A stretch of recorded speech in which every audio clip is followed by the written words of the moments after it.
Hello, everybody. Welcome to our session on the fashion industry's impact on water. My name is Mashalim, and I'm excited to welcome you to our webinar today. Joining us today are four panelists who have expertise and insights into this topic from all angles. And if you have any questions during the session, please feel free to type them out in the question or chat box on the side, and we'll get to them towards the end of the discussion. Just a bit about Green Story. Our vision is to enable every consumer to ask, what's my impact before they make a purchase? As a company, we work with brands from startups to global giants to measure the impact of their supply chains, visualize it for customers, and then offset the unavoidable emissions as well.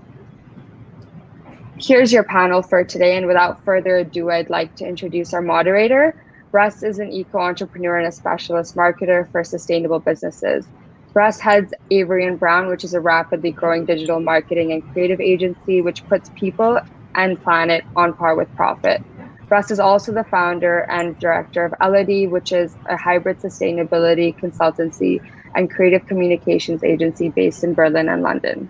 Over to you, Russ. Thank you so much, Michelle. It's great to be here. And in the interest of time, we're going to ask our other three panelists to introduce themselves. So Daniela, let's start with you. Could you just briefly introduce yourself, please? Hello, I'm Daniela Manfredi. I'm the COO and co-founder of Tropic of Sea, which is a swimwear brand that launched in 2018. And I'm really happy to be here today and joining this panel. Thanks so much, Daniela. And Adam, over to you. I'm Adam Taubenfliegel, co-founder and sustainability lead at Triarchy Denim, where our mission is to reduce the impact of making jeans. Long story short. Thanks, Adam. And Kevin. Yeah, Kevin Wilden, co-founder and chief scientist of Sea Trees, which is a nonprofit based in California. And our mission is to protect and restore blue carbon coastal ecosystems around the world. And we also work with a number of brands that want to support that work to, say, plant mangrove trees or restore kelp forests or wipe out their carbon footprint. Yep. Fantastic. Thank you so much to all of you. I'm really looking forward to our discussion today. I think it's going to be a great one. I'm sure the time will fly by and hopefully we'll get asked lots of good questions as well. So here we are. It's World Ocean Day. The climate crisis continues to rage on. Fashion continues to have a huge impact on the natural environment and the world around us. But to take the positives, there are amazing things happening in the world of sustainable, responsible, and ethical fashion, which is why it's so great to be joined by the three of you today. And I guess to begin with, Daniela, let's start with you. How did you decide that water and/or the ocean was an important issue for you to address as part of Tropic of Sea's vision? What was your personal attachment to water in the ocean? And just talk us through your journey briefly. I think for us, it was a very easy sort of like, adjacency to a swimwear brand. The ocean is like where we perform best in swimwear. And for me personally, it's been a journey to sort of introduce some sustainable practices into, the organizations where I work, where before, when I was in like big corporations, I was received with a lot of hesitance, and a little bit of like pushback. When we set out to do Tropic of Sea, we wanted like sustainability to be, as a core value, and it's something that we strive for, and we get better every day. Personally, I grew up in South America, where like we have beaches the way the East Coast in the U.S. has with going to the Atlantic Ocean. And I think, as I said, for the swimwear brand, it was an important link to sort of like connect to the medium where we exist. And I think, I had known for a while that there was technology where we can use fibers that they were upcycled from, mainly what we use is upcycled nylon, which is the fiber that we need for swimwear. that really, we can perform with a cotton yarn, or, because it's very porous. So we need the nylon, and it's we all know that it's a polymer from refined oil, so that always has that implication. So getting to apply this technology that was already there was a dream of us, to start with the company this way. Fantastic. Thanks so much, Daniela. Adam, if we can come to you, same question, but I guess with more of a spin for you on the denim side of things. I love that on your homepage it asks, how much water are you wearing? But again, what were the key drivers for you, and what does water use and the ocean mean to you? Yeah, denim is probably the most highly consumptive water garment that we wear. It can take up to 2,000 gallons of water to irresponsibly make one pair of jeans.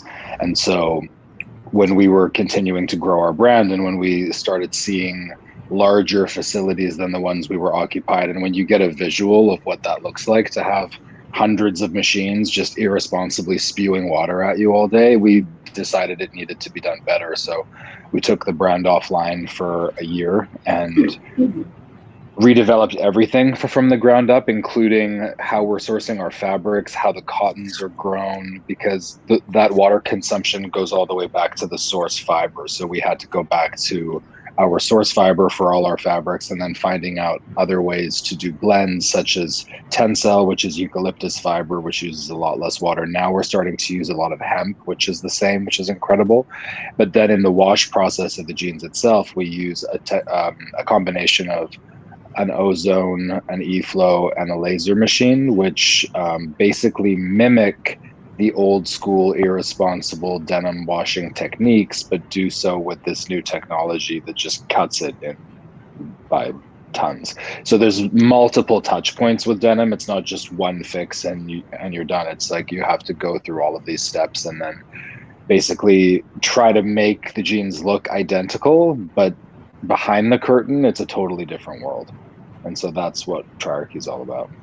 Wow. So does the water use in the denim making process actually has an effect on how the denim ends up looking, and you guys have to try and mimic that with less water? Yeah, so usually you would, that light blue jean we all love, that's just copious amounts of stone washing. Wow. So just stones, water, stones, water, stones, water. And then the problem with that too is that when you can't really reuse or recycle stone wash water because there's so much runoff from the stones themselves. So we use an eco stone, which is like this little rubber pellet. And then you pair that with the e-flow, which is a vapor spray. So basically there's an enzyme on the skin of a nanobubble. And when that bubble bursts, it causes an abrasion onto the denim. And that does what stone washing does too. So and that's like literally a spray instead of a waterfall. So, and then when you do the eco stones, you can recycle the water because there's no runoff. So it's fascinating. Yeah. Cool. Well, we're probably going to dig into that a bit more later. It's my fault for asking. So Kevin, coming to you finally, for this first question, tell us, you're from Sustainable Surf, but you're here today on behalf of Sea Trees. So tell us more about that and what your connection with the ocean, all stemmed from. Oh, Kevin, you're on mute. So Sustainable Surf is a nonprofit that my co-founder Michael Stewart and I started 11 years ago. And we've always been interested in the connection between surfing, because we're surfers, and the ocean, and how the industry, like surf industry, is driven by apparel as well, how it could be more sustainable. And so we launched Sustainable Surf to do that. Now, Sea Trees was our program to really engage individuals and brands directly on climate change. Our other programs around like certification of events or surfboards that are more sustainable. But the climate change issue is our passion. Like I'm a climate scientist, a geologist, and my partner Michael Stewart started doing carbon offsets in the early 2000s. And we thought that we could bring those skills to what is the most overlooked and most important part of solving climate change, which is the ocean. 90% of the carbon cycle in all the carbon that's in the air we breathe, the food we eat, all the land and all the ocean, 90% of all of that carbon is in the ocean. And the best way to get that carbon out of the atmosphere that we've emitted through burning fossil fuels into a safe place, the safest place is the ocean. And the best way to do that is through the action of plants and photosynthesis, otherwise known as blue carbon. But blue carbon had been left out of the equation of carbon policy. It's actually really hard to do quantification of carbon sequestration in the ocean. That science is still at early stage.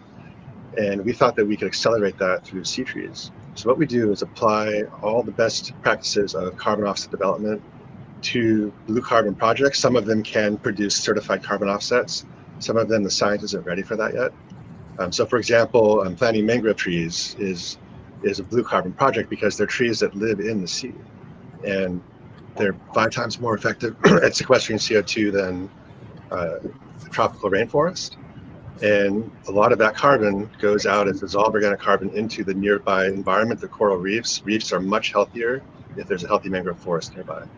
Another project that we work on is kelp forests. Here, and this is right outside my backyard, where I actually surf, is the world's largest and most successful kelp restoration project. And kelp forests actually sequester more CO2 than mangroves. That kelp grows 2 feet per day, which is kind of amazing. And a large fraction of that kelp breaks off and then during storms and then goes out to the deep ocean where it sinks and it's permanent carbon sequestration. So our thought was that we could make these projects more available to brands and to individuals who want to see this change happen by quantifying like how much trees are planted or how much kelp is restored, and making the ability to donate that, and we'll retire that restoration on behalf of our donors.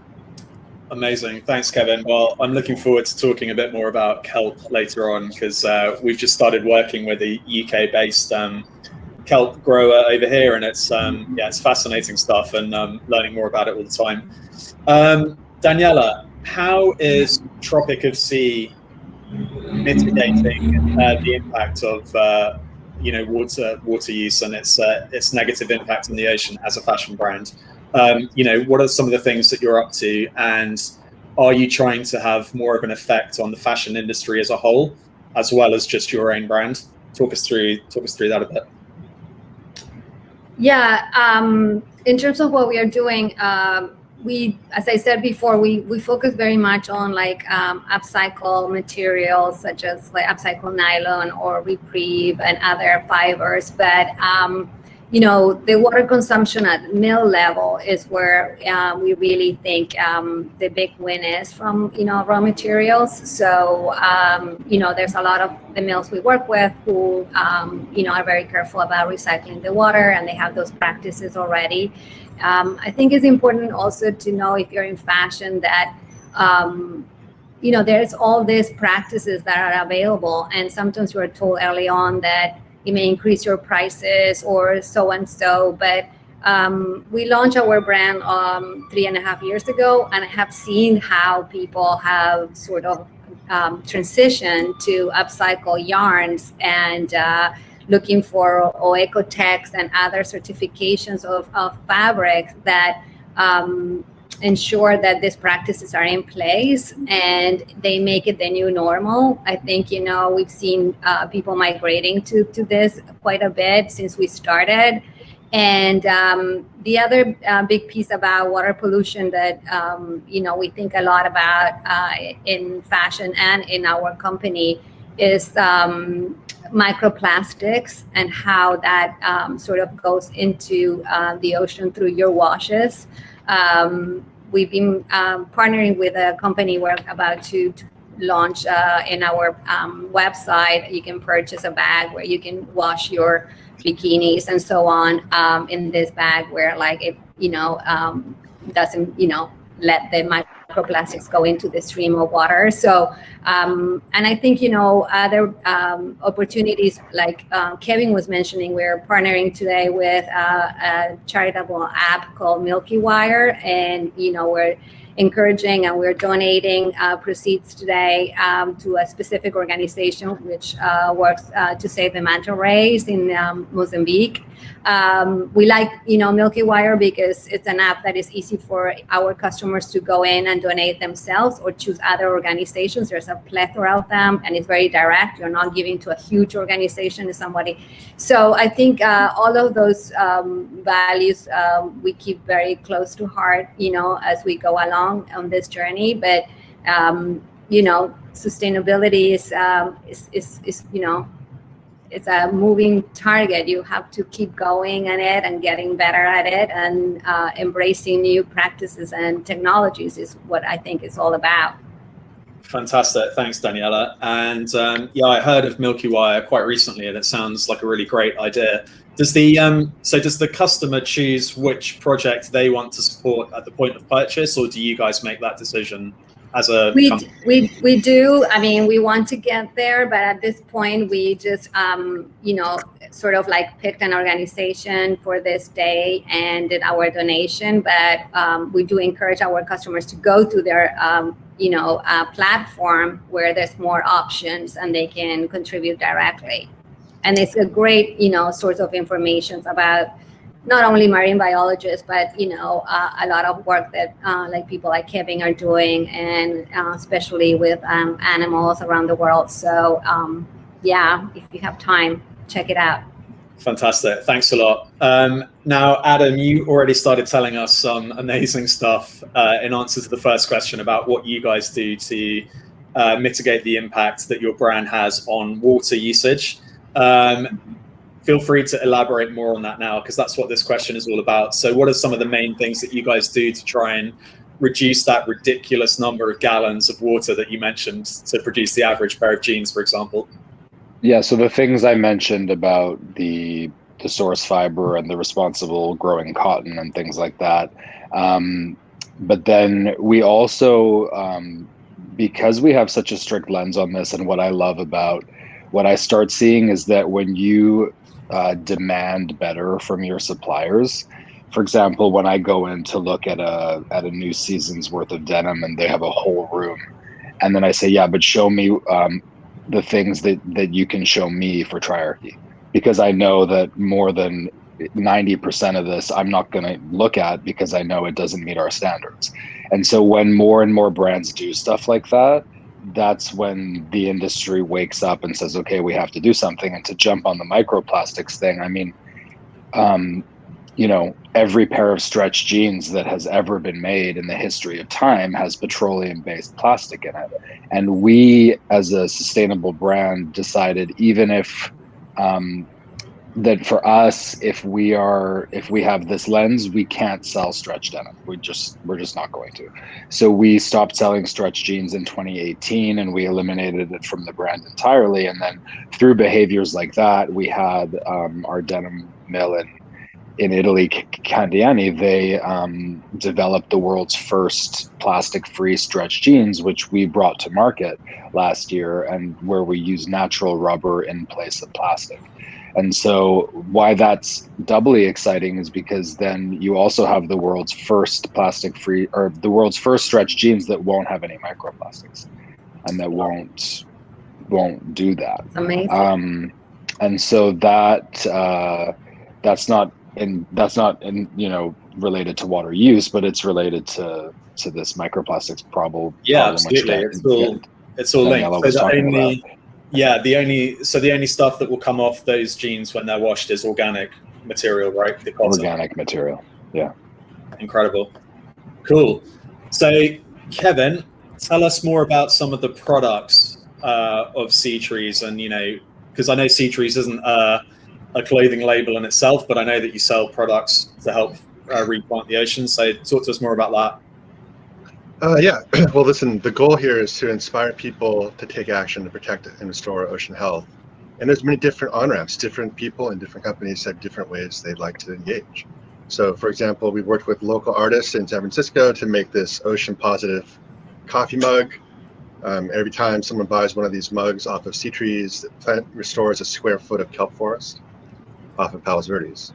And what we're doing is tracking the amount of kelp forest being restored, and we're hiring a local nonprofit that specializes in kelp restoration to go in and run this project, and they're mapping all the restoration areas, and then we track what they've restored each year, and then we make sure that we're not double counting or double selling this. So when someone buys a mug, we've got a square foot of kelp that is restored on behalf of that donor.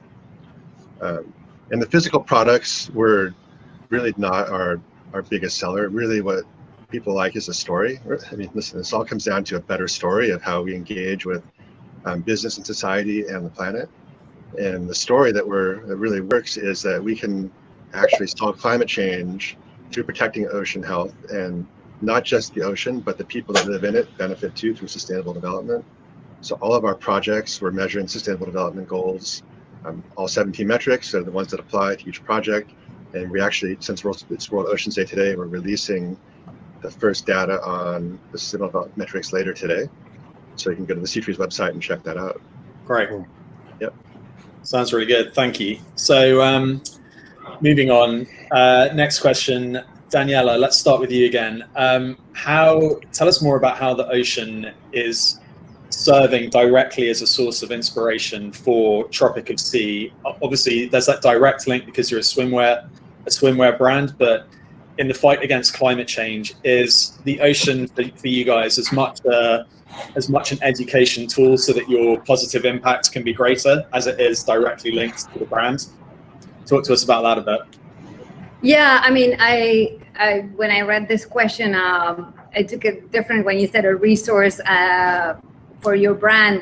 The kind of interesting part of some of the nylon we use is that we partner earlier on with a mill in Italy, Aquafil, who does upcycle nylon, and they do it through the recovery of fishing nets, which hurts a lot of the marine life, and probably Kevin has a lot to say about that. But they do recover this through a program with volunteer divers that they recover this fishing nets, and they combine it with other nylon waste and create and totally upcycle nylon yarn that we use on our suits, and we combine it with an extra life lycra. So I think the notion of giving people quality, also long-lasting product, has eventually a better impact on the environment.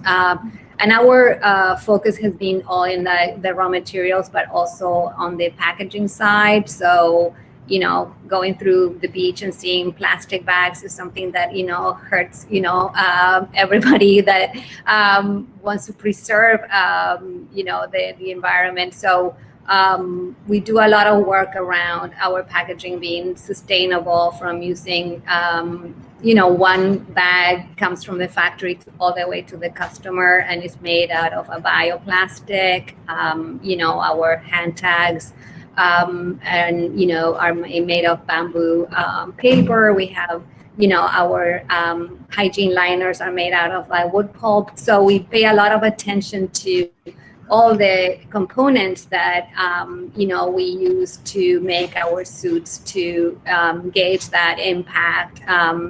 To the level that we introduced a suit last year, which is our iconic one piece called the Sea, and it comes with all upcycle elastics and threads. So it's 100% upcycle materials in one suit.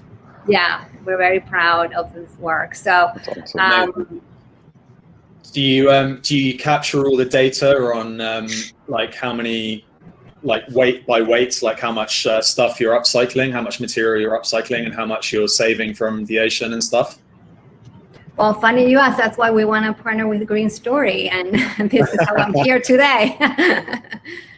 Great, cool. Adam, now the link between cotton growing and the ocean maybe is, I don't even know if it's there. So we're talking about freshwater. Yeah, I don't think it is, but. So I was, but if there was some kind of link, I was wondering what that might be. I was, are we talking about maybe the runoff from cotton fields or the factories that could eventually work its way into Well, yeah, no. In fact, I think that I would go less towards cotton, but more towards, not the factories that I work with, but there's, if anyone has the opportunity to watch the film The River Blue, which is just a deep dive into the denim industry, and it's brutal to watch. It's really brutal.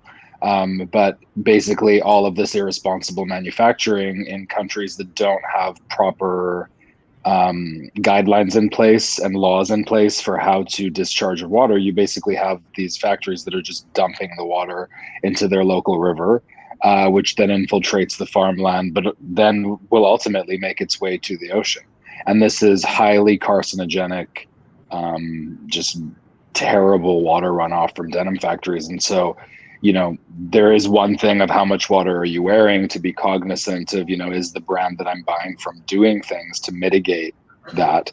But the other part of it is the actual cost of this garment. So whenever I see something that's too good to be true, like a $10 pair of jeans, my brain doesn't go towards this consumer compulsive reaction thing of like, oh my God, $10.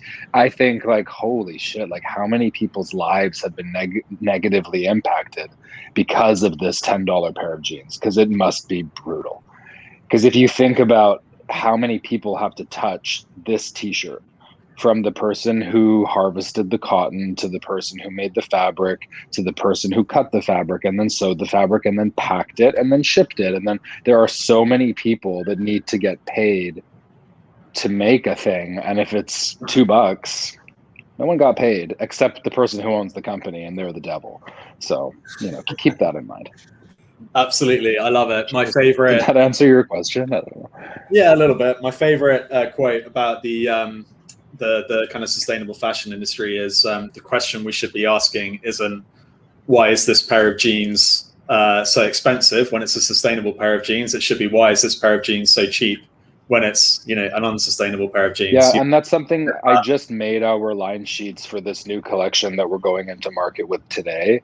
And I really spent time with the language of explaining like, this is why this costs what it does. Like, this is the world's first like hemp, cotton, rubber denim that's ever been made. And that's a really big deal. And so like when you're looking at the price and thinking, oh, I don't know, like we're trying to change an industry here. So, Yeah, it's about asking yourself those questions before you buy. Kevin, what I'd love to ask you about in relation to this question is talking about kelp itself as a material. So, people are doing amazing things with seaweed and kelp already, I understand. So is there a link here between kelp growing itself and the fashion industry? Can kelp start being used as a material? To be honest, I don't know a whole lot about the science of using kelp as an apparel. I'm much more about the carbon sequestration of kelp and how kelp forests grow. But I can tell you a bit about what's happening in the kelp industry. So there is an extraordinary amount of excitement around kelp in a number of ways, especially as a solution to climate change. So kelp farming and mariculture is, there's technology innovation happening all around the world in that aspect. How can you grow kelp and use it as a resource? So clearly apparel is a key part of that, but also as food, you can get, corn chips or, different kinds of kelp included into your food. And then there's also the carbon sequestration of kelp. Like, can kelp be grown on farms? And then can that kelp be sunk into the ocean? But for us, really, it's about telling a story that gets people excited to restore kelp forests. In California, we've lost 90% of our kelp forests. It's a dramatic decline. In Northern California, it happened within the last 10 years. So people are really aware of it, and we don't know how to restore it. And that's what we're trying to help bring to the front, is the techniques to restore wild kelp forests and keep that biodiversity, bring it back to where you have whales and seals and dolphins and abalone, all kinds of other fish like lobster, that can be done. So that's really what our expertise is in. Kevin, what is the main reason for the loss of the kelp forests? Is it overfishing or? Yeah, it's a combination of climate change and human impacts. Okay. So, and really what it is as humans have impact on whatever environment, we're reducing the resilience of that ecosystem. At some point, the ecosystem collapses. Like, it's a complex system. It wants to maintain its health, but at some point it can no longer do so and it collapses. And so the kelp forest in California is a great example of, 150 years ago, the otters were hunted out, and they're key predators of sea urchins, which are essentially a key part of the ecosystem. But if they grow too numerous, they can eat all the kelp, and the kelp disappears. Okay. And then about 10 years ago, there was a warm blob from climate change that brought a bacteria that affected the sunflower stars, which are 20-tentacled giant starfish that move fast and are voracious predators of urchins. They all disappeared, like literally within 1 year. And that led to giant urchin barrens and the complete loss of kelp. Wow. So a whole range of different factors all having that knock-on effect. Okay. Okay, so we've heard a little bit about what your brands are doing to mitigate their impact on water and the oceans. Daniela, what trends do you see, like big scale, happening in the fashion industry to, of brands trying to reduce their water footprint? Like, it's great that we can see small to medium-sized brands playing their part, but what are the bigger picture stuff here? Are we going to see some good developments over the coming years by the bigger brands trying to do better, do you think? Yeah, absolutely. I think I'm very optimistic on that front because I think there's some sustainable practices that are the new standard, the new way of doing things. As I said before, when we first started and we launched our collection and it was all done with upcycled nylon, we saw a lot of people in our space came out with very similar proposals. So I think it's good for all of us to keep us on our toes and upping our game all the time. Internally, we always speak about we are ASAP, as sustainable as possible. It's an ongoing endeavor. It's not by any means perfect or where we want to be. So I think education, and for me, educating myself when we choose the raw materials, when we choose the partners, we choose, putting them through this filter, But, years ago, people used to say, oh, digital printing is so expensive. And now digital printing is pretty common and it really takes down the water consumption in printing. So things that, were meant to be very unachievable before became kind of the norm very quickly. So I'm very, very optimistic about the adoption. I also know that consumers today are very much informed, and they search for the values. They want companies that show their values, so show their practices and transparency. I mean, we've seen a lot of big companies come out with this sort of transparent pricing and everything that goes along with that. So I'm very optimistic. Yeah. Okay, that's good to hear. I love it when people are optimistic. We need that. Adam, following on naturally from one of Daniela's last points, do you think it's the consumer-driven approach which is going to affect the biggest change in the sustainable fashion sector? Yeah, I think what's nice about, a lot of times I really dislike social media and the impact that it has on our fragile brains. But for the most part, I think that the ability to share this information and to become aware of things like, one of these comments that Janine wrote, I didn't know that about stretch jeans. And the truth that's, because I'm in denim, so I know, but most 10 out of 10 times when I tell people about the plastic-free stretch, they're like, there's plastic in stretch jeans? And I'm like, yeah. So I think that being able to share this stuff and then people becoming aware of the information and sharing the information and then saying like, oh, I don't want that. It does come from the ground up. And I think that that's why we say, how much water are you wearing? Because it makes you think, what are you talking about? What? Yeah. I'm not wearing, but it's like, well, and so the reason why I love Green Story so much is because they were the first to provide brands with just a way to communicate this information visually to customers where they just get it. Because for us, you can go on our sustainability page, but who's going to read that? Nobody. For press, it's good to direct them there because you can really deep dive. But for a customer to just be like, oh, what are you talking about?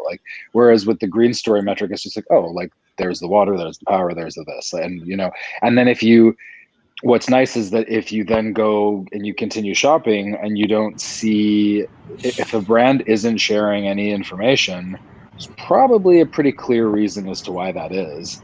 And, I just had an experience the other day where I was wanting to buy an organic cotton t-shirt and I messaged their customer service team just being like, hey, just where do you grow the cotton? And I went through 3 different people and no one knew. And I'm like, okay, well, I'm going to pass on this brand. And when you guys get clear on where your cotton comes from, then, and so I think even just for them to have an internal discussion on that and be like, we should be clearer on this, they should probably just hire Green Story, really. But or maybe I should tell them that. But yeah, so it does. And what's nice about this younger generation is that they really do seem to care more and more as people come up. So absolutely, yeah. Kevin, we've had a question from Janine about the sea otters and whether or not they're being reintroduced to California. Do you know about that by any chance? Oh yes. Okay, take it away. So it would work great once the kelp forests are restored to full health, but if what you have is an urchin bear. Now, sea urchins can live underwater for 100 years as a zombie with no kelp around. They're literally a very simple organism, and they can feed off diatoms in the water. So, but those urchins are not healthy. There's nothing inside them that can be eaten. So a sea otter's not going to touch those. So the urchin barrens, once they're formed, are pretty much stable. Now, if the barrens can be restored or cleared out, and then the kelp comes back, then the sea otters are likely to stick around. So, and that's the goal. It's basically set the table for the sea otters to come back. And that has been shown to work in certain areas of Southern California. And the hope is that we can restore all the kelp forests and the sea otters will be a lot happier. Nice. So what is the current status of the sea otter population compared to what it used to be? Well, they were almost entirely wiped out, other than Wow. a hidden part of the Big Sur coast. And they thought they had been extinct, and then in the 1920s, someone who was traveling or hiking found some, and they're highly protected, and they're definitely happy and healthy in certain areas of Central California, but they haven't spread around the whole coast yet. Okay. Yeah. Okay. Onto a favorite question of mine, because it's to do with marketing. But I think we should, green story aside, because we all know that that's a great tool and a great widget, and Adam just brought that to life for us in terms of giving us that specific example. But Daniela, how do you think companies and brands can best communicate the positive impact that their products have on not just water resources and water resource use, but sustainability in general? How do you think they can best do it honestly and effectively? How can they best communicate, you're saying? Their sustainability efforts, yeah, and the good stuff that they're doing. Yeah, I'm with Adam. It's hard to just put things on your about page or your sustainability page and expect people to see it. So I think you have to use all your platforms. We all have to sort of exist in social media. So I think, that's a tool. But I think,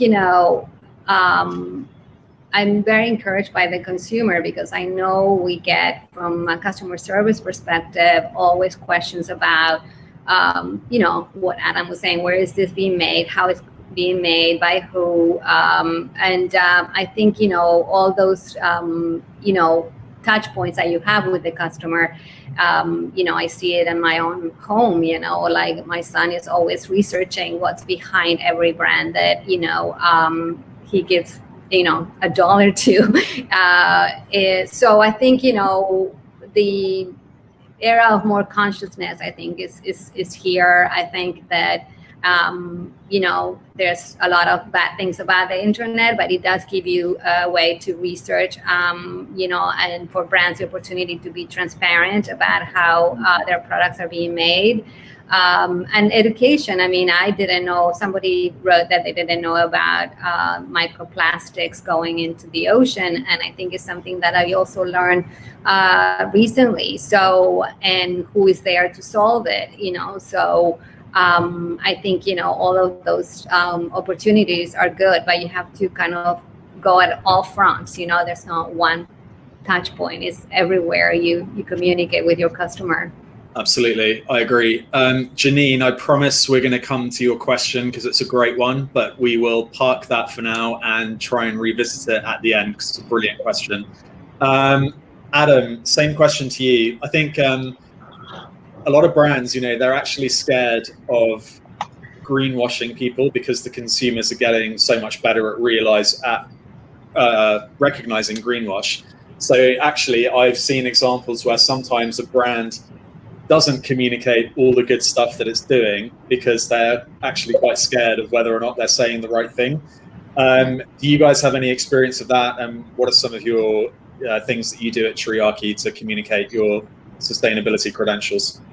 Well, I mean, we shout everything from the rooftops, but a big roadblock that we've had is, we really rely on Instagram advertising, and Instagram really doesn't like you to use sustainable language because they are trying to stop the spread of greenwashing. But then, in trying to stop the spread of greenwashing, you don't actually let sustainable brands talk either. So it's challenging. It's really challenging. We've had months of like just ads being rejected constantly. So it's hard to communicate the positive impact once you get on our site. And which is again not why I like Green Story, because it's so quick and easy. You can just look at these little widgets and be like, oh, I get that, great. And so that has been the easiest and best way for us, because there's so many there. And then once you're actually speaking in the public space, there is so much greenwashing, and there's so like we were included in this in an article of the best sustainable denim brands that you need to know right now, which is great, and we're really proud to be in it. But when I looked at some of the brands we were, when I shared the post, I was going to write in good company, but I read through the article and I'm like, I'm not in good company, because I know what half of these guys are doing, and I know it's bullshit. So I'm cool, but however, having said that, I do think that something is better than nothing at all. So even if you're just doing like one thing or one style, and it's still commendable. It's good that you're doing that. I'm not saying you have to scrap everything and do a whole, like have a strict lens like we do. So, but I just think that when you're using that 5% and shouting about it like it's your 100%, that's where it gets a little, Yeah, sure. Yeah, makes a lot of sense. And I didn't know that about the Instagram marketing side of things as well. I mean, it sounds like so annoying. It sounds like a nightmare. They've got a lot of work. They're like, just put up pretty pictures and don't say anything. That's pretty much the rule. We hit that same problem too. Like, we're asking people to plant trees, and that's a political issue. It gets rejected every time. It gets flagged because yes, same with us. Political issue. And I'm like, it's not political. I'm telling you that we're not using plastic. We're using rubber. And they're like, no. You're going to incite a riot. Stop. So okay. Kevin, let's dig into that a bit from your side of things, because you're not a fashion label. So what are some of the challenges communicating the good stuff you do that you guys run into, and what are some of the things that work well? Well, listen, it really is about the story. And okay, we're not a fashion label, but we work with a lot of fashion labels. Oliver Brown, Pangaya, CVs, a lot of companies that we've actually met through Green Story are interested in our story because it aligns with their story. I mean, none of the brands that are paying attention to this webinar their customers only care about price. All their customers care about the story of the product as well. Mm-hmm. And it's not just the customers, it's the employees at the companies as well, right? Does the brand actually walk the talk? Does it really pay attention to all of its impacts and then attempt to address them? Like the stories from Daniela and Adam are inspiring about how they saw the impact in their own eyes and they said, I'm going to make a difference. So at the end of the day, there's only so much you can do to reduce your carbon footprint. And that is the biggest problem that the Earth faces right now, by far. And that has to be addressed too. So we thought we could come in and help address that part. So if a brand does know its carbon footprint, it can then wipe out its footprint and go ocean positive. We have an ocean positive verified label for companies that have measured their carbon footprint and then purchase our Sea Trees token, which is a carbon offset product that actually takes out more CO2 than you emit. But really what it comes down to at the end is the story that's told around those actions. Every action that a brand can take more sustainable. How is that story told in a way that communicates and connects to its customers and its employees? And that's really the work. And from our perspective as a nonprofit, we think that we're actually quite good at storytellers. I mean, really it does come down to the story. And we enjoy working with brands to help them find their authentic path to go deeper into areas that are hard to address, like carbon and climate change. Brilliant. Well, music to my ears as a marketer, because storytelling is is definitely where it's at to get that emotional buy-in and really affect change positively. So listen, we're at the 45-minute mark, so I think we're going to come to Janine's great question, and this is open now to the floor. So Janine asked earlier, is one of the issues that it seems quite a high proportion of consumers, for example in the UK, buy cheap throwaway fashion due to being disadvantaged both in education and economically, and this cheap clothing is their only option. So is there an opportunity to target these groups for information about what they can do? And there's been a lot of discussions about this that I've been fortunate enough to be a part of, and it is such an issue. And we brought it up earlier, you know, fashion, responsible, sustainable, ethical fashion is typically more expensive than your average high street fashion brand.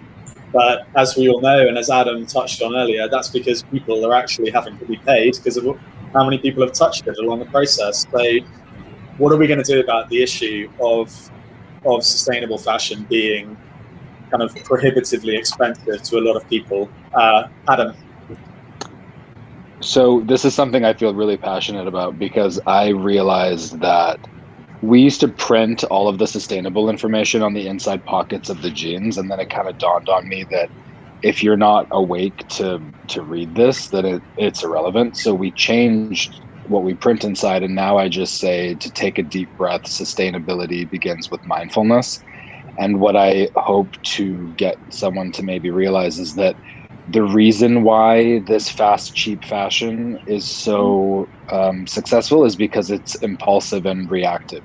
And so it's if you're shopping online or in real life and you want to buy something and you put it down for 5 minutes, go for a walk, go to the bathroom, whatever you need to do, 9 out of 10 times when you come back, you don't want it. And so we're just buying things on impulse, and the cheaper the brands make things, the easier it is for us to not think. And that's how that structure works.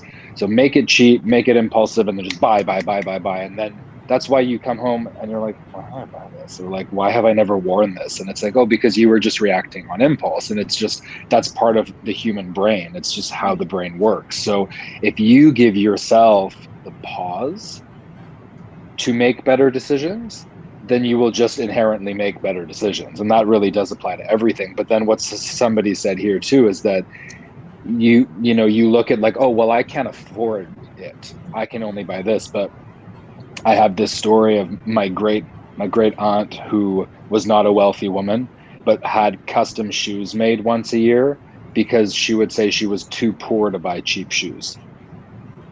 And that always really stuck with me, that like we get so caught up, well, I don't have the money, so I can just buy this and this and this and this is it. And it's like, well, if you slow down and you get a bit more conscious and then you plan the things you buy and you buy fewer, better things, not only will they last you longer, but you won't be contributing to this dumpster fire that we're all here talking about.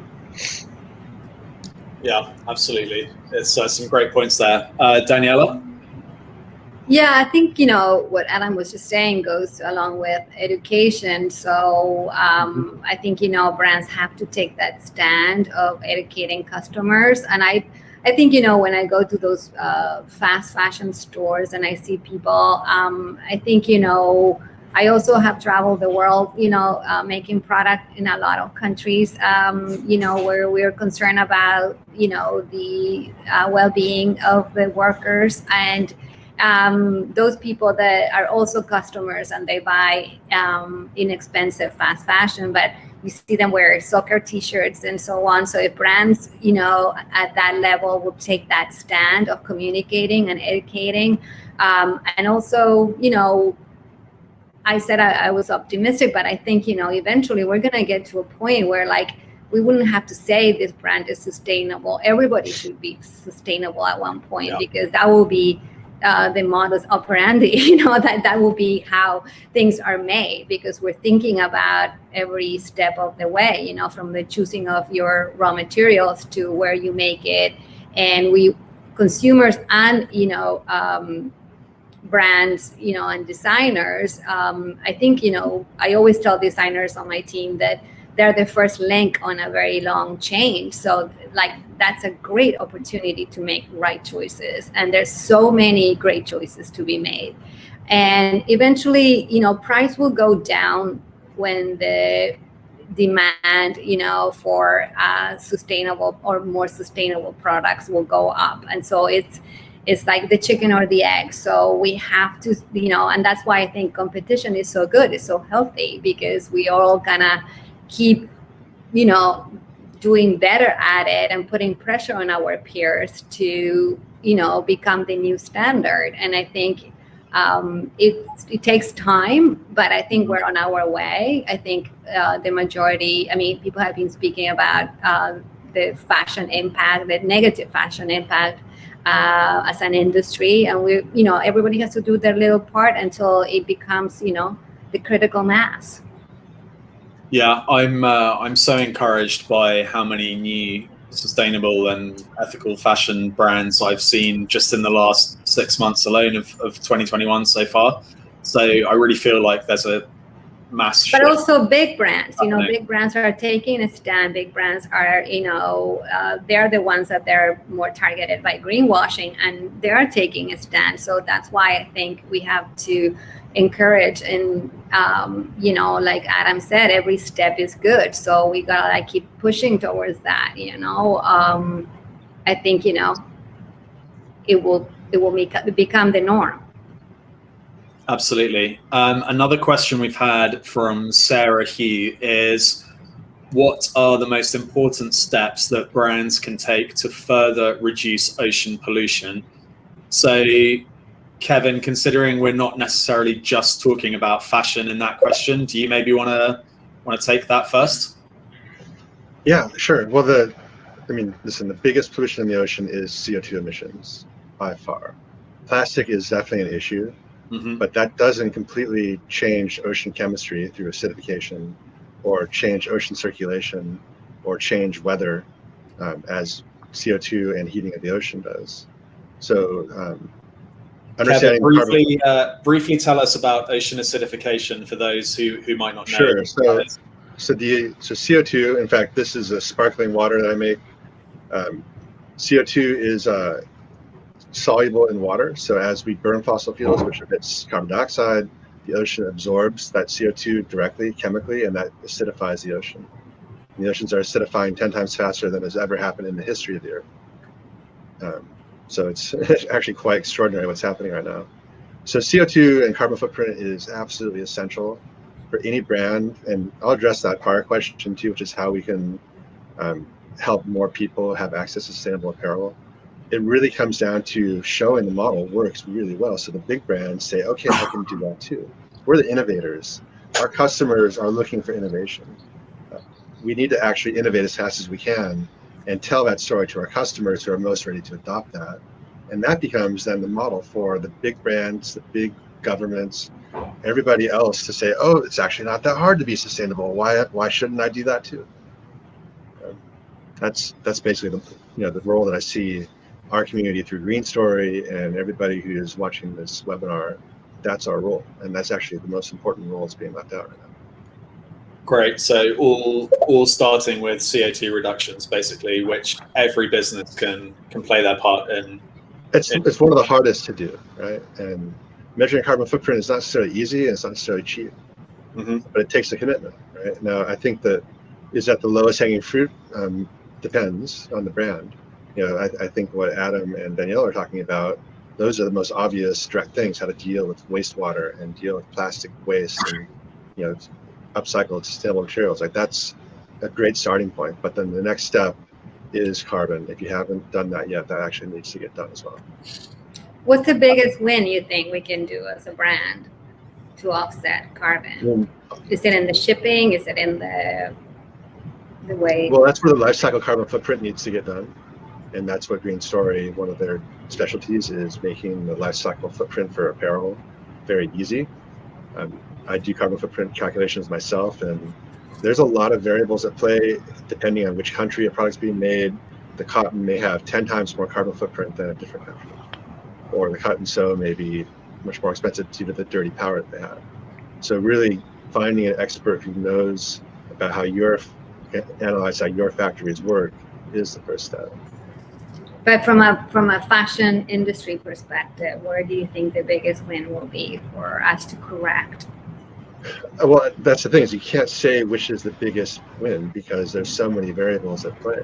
It really does come down to, I mean, like look at cars, for example. That's easy. Okay, electrification, getting and using electricity should be made from solar power or renewable energy. That's an obvious big win. But with fashion, there's so many details that make a difference, like 10 times difference in footprint depending on where your cotton is grown. It's really hard to actually answer the biggest win. And really, the biggest win, if I'm going to say anything, is a brand committing to finding out their own footprint. I was going to say that if a brand is really serious about their sustainable journey and reducing their impacts as much as possible, but they don't know what to do, then they need to be engaging sustainability consultancies to help them measure their Scope 1, Scope 2, and Scope 3 emissions, so that they know what their impact is and what their roadmap can be for improving. And then the next piece on that, Russ, is then committing to telling that story to your customers. Yeah. Really what we are is a community who cares about a better way to live on this planet. And from our perspective, like, we're a small nonprofit. We don't have a marketing budget. We work with our partners who have a marketing budget to tell our story. We depend on them. And there's a synergy there that actually helps everybody succeed. Okay. Absolutely. Well, listen, everyone, I think we're at time, and I think we've had all our questions. That was fast. Yeah, it was fast, right? Here's Michelle. Thank you, guys. It was a really interesting discussion, even for myself, and I see a lot of people engaging in the chat box. So obviously brought up a lot of key topics for everyone to talk about, not just about the ocean, but also about the fashion industry, and some really great insights from all of you. So thank you all for being here, and a huge thank you to our panelists for sharing your stories. Stay tuned for a blog that'll kind of summarize everything, as well as replay link if you want to revisit any parts of this conversation. But thank you all very much, and have a great day. Thank you. Great to speak to you all. Take care, guys. Bye. Bye.